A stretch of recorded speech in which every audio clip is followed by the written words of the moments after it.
یہ ہولی نہیں ہونی چاہیے جہاں پر ہندو طلبا پڑھتے ہی نہیں ہیں. یہ ہولی کس کے کہنے پہ ہو رہی ہے؟ تو اس وقت رانا تنویر نے آدھے گھنٹے کے اندر ایکشن لے کر بڑے فخر سے یہ کہا کہ جی ہماری طرف سے یونیورسٹی نے پابندی لگائی، میں نے وہ پابندی ختم کر دی ہے. تمہیں ڈوب کے مرنا چاہیے، تمہیں شرم آنی چاہیے کہ یہ نام یہ پاکستان اسلام کے نام پر حاصل ہوا تھا اور تم پاکستان کے اندر اس نظریاتی جدوجہد کے اوپر تم نے یہ کالے دھبے لگائے ہیں.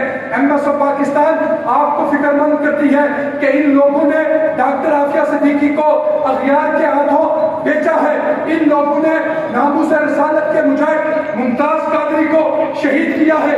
انہی لوگوں نے اس پاکستان کے اندر علماء کو شہید کروایا ہے. تعلیمی اداروں کے اندر یہ اس سے پہلے آپ نے بہاولپور یونیورسٹی کا دیکھا جہاں پر چیمہ اور اس کا بیٹا ملوث تھا، وہ کیس کدھر گیا؟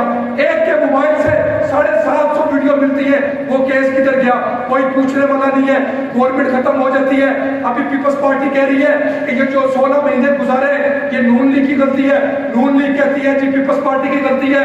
وہی رونا دھونا شروع کر دی ہے. مہنگائی آج یہ ہوگی ہے کہ اللہ کی قسم یونیورسٹی کے دوستوں کے فون آتے ہیں کہ آپ فیس ادا نہیں کر سکتے. ایک یونیورسٹی کا ذمہ دار ہمارا وہ ہوٹل پر کام کرنے پر مجبور ہو گیا. ایک ذمہ دار نے مجھے فون کیا کہ آپ مجھے خیموں کے خیمے بھیج دیں جو آپ نے سلام ادگان کے لیے دیے. میں نے پوچھا بھائی تمہیں کیا ضرورت پڑی ہے؟ اس نے کہا کہ میں پڑھتا تھا، میرے والد کی 25,000 تنخواہ تھی، ہم 3 بہن بھائی ہیں، میری فیس کو کہاں سے ادا کریں؟ اب یہاں سے ہم گاؤں شفٹ ہو رہے اور گاؤں میں بھی ہمارے پاس مکان نہیں ہے.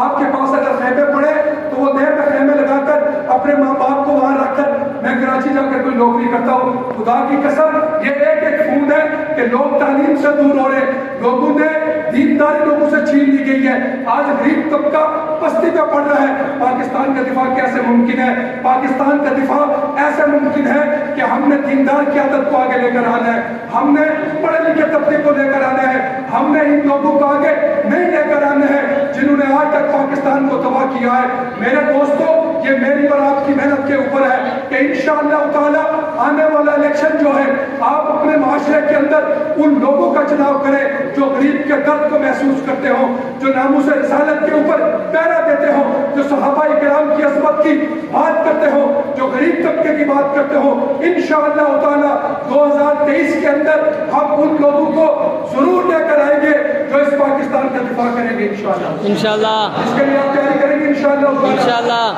آخری بات آپ سے یہ کروں گا کہ پوری امت کو ایک نقطے پر لانے کے لیے ایم ایس آف پاکستان محنت کر رہی ہے. وہ ایک نقطہ کیا ہے؟ وہ نظام مصطفیٰ کا نقطہ ہے. اس نقطے کے لیے میں نے اور آپ نے محنت کرنی ہے. آج سے چند سال پہلے ایک یہودی نے اپنے تمام یہودیوں کو جمع کیا اور جمع کرنے کے بعد اس نے ایک سوال پوچھا کہ یہودیوں مجھے بتاؤ کہ تم نے جتنا پیسہ کمایا پوری دنیا کے اندر تم کاروبار میں آگے نکل گئے ہو. اس وقت سگریٹ کی 2 کمپنیوں کے مالک بیٹھے ہوئے تھے. ان کو کھڑا کر کے یہ کہا کہ مجھے بتاؤ کہ تمہارا کاروبار پوری دنیا کے اندر ہے، تم اربوں روپے کما رہے ہو، لیکن بتاؤ کہ ہماری یہودی قوم کے لیے تم نے کیا کیا؟ وہ خاموش ہوتے کہ یہ جو دولت ہے یہ تمہاری ذات کی ہے، تمہارے خاندان کی ہے، تم نے یہودی کام کے لیے قوم کے لیے کیا کیا؟ وہ خاموش ہوتے ہیں اور اس دن وہ سارے یہ عہد کرتے ہیں کہ اب ہم نے فلسطین کے اندر اپنے بزرگوں کی جگہ کو دوبارہ آباد کرنا ہے. ہماری یہ منزل ہو گئی ہے. ایک نقطے کے اوپر، ایک سوچ کے اوپر، ایک ڈسپو لائن کے اوپر یہودی جمع ہو جاتے ہیں. اربوں روپے کمانے والا وہاں پر ایک خیمہ لگا کر بیٹھ جاتا ہے. کھانے کے لیے کچھ نہیں ہے. وہ کہتا ہے کہ میں اپنی قوم کے لیے قربانی دینے کے لیے تیار ہوں. اس کی بیوی اس کی بات نہیں سنتی، بیوی کو چھوڑ دیتا ہے، بچوں کو چھوڑ دیتا ہے. یہودی چند سال پہلے آ کر فلسطین میں اپنا قیام کرتے ہیں. اس ایک نقطے پر جمع ہو کر پھر چند ہی سالوں میں دیکھتے ہیں کہ فلسطین کے اوپر قبضہ کر لیتے ہیں. پھر بیت المقدس کے اندر مسلمان وہاں بیٹھنے کو نماز کی اجازت نہیں ہوتی ہے. پھر مسلمانوں کے راستوں کو روکا جاتا ہے. پھر اللہ نے یہ بتا دیا جو قومیں اپنے مقصد کے لیے کھڑی ہوتی ہیں وہ اپنے مقصد میں غلط ہی صحیح وہ کامیاب ہو جاتی ہے. مجھ سے میں آپ سے سوال پوچھتا ہوں، اس پاکستانی قوم کو، اس پوری امت کو آج تک ایک نقطے کے اوپر کیوں نہیں لایا گیا؟ آج میں آپ سے سوال پوچھتا ہوں، فلسطین کو کس نے مارا اور برما کو کس نے مارا، افغانستان کو کس نے مارا اور ہمارے مسلمان کشمیر کو کس نے مارا، برما کے اندر کس نے کیا، فلسطین کے اندر کس نے حملہ کیا، یہ پوری دنیا کے اندر صرف قتل و غارت مسلمان کیوں ہو رہا ہے؟ اللہ کی قسم ہم اپنا سبق بھول چکے۔ سبق کیا تھا؟ محمد عربی کا نظام تھا، ابو بکر کا نظام تھا، فاروق اعظم کا نظام تھا، عثمان غنی کا نظام تھا، حیدر کرار کا نظام تھا، حسنین کریمین کا نظام تھا، امیر معاویہ کا نظام تھا۔ قرآن و سنت کے لیے میری اور آپ کی ذمہ داری ابو بکر صدیق نے لگائی تھی۔ میں اور آپ اپنا سبق بھول کے آج پوری دنیا کے اندر مسلمان بستی میں ہے، مسلمان ذلت میں ہے۔ اگر اسی طرح ہم سوتے رہے، اللہ کی قسم ہم معتدل ہوں گے۔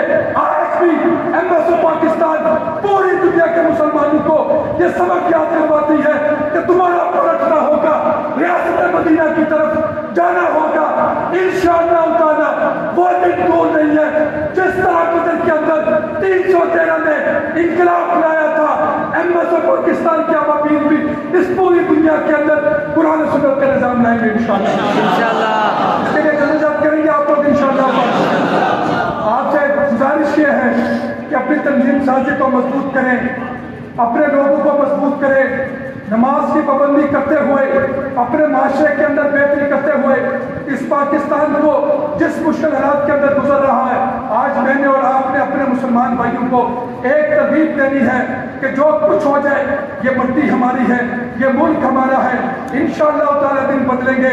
رجوع اللہ کرنا ہے، اللہ کے نبی کی سیرت کو، صحابہ اور اہل بیت کی سیرت کا مطالعہ کرنا ہے۔ انشاءاللہ تعالی ہم اس پاکستان کو فاروق اعظم کے نظام کی طرف لے کر آئیں گے انشاءاللہ تعالی۔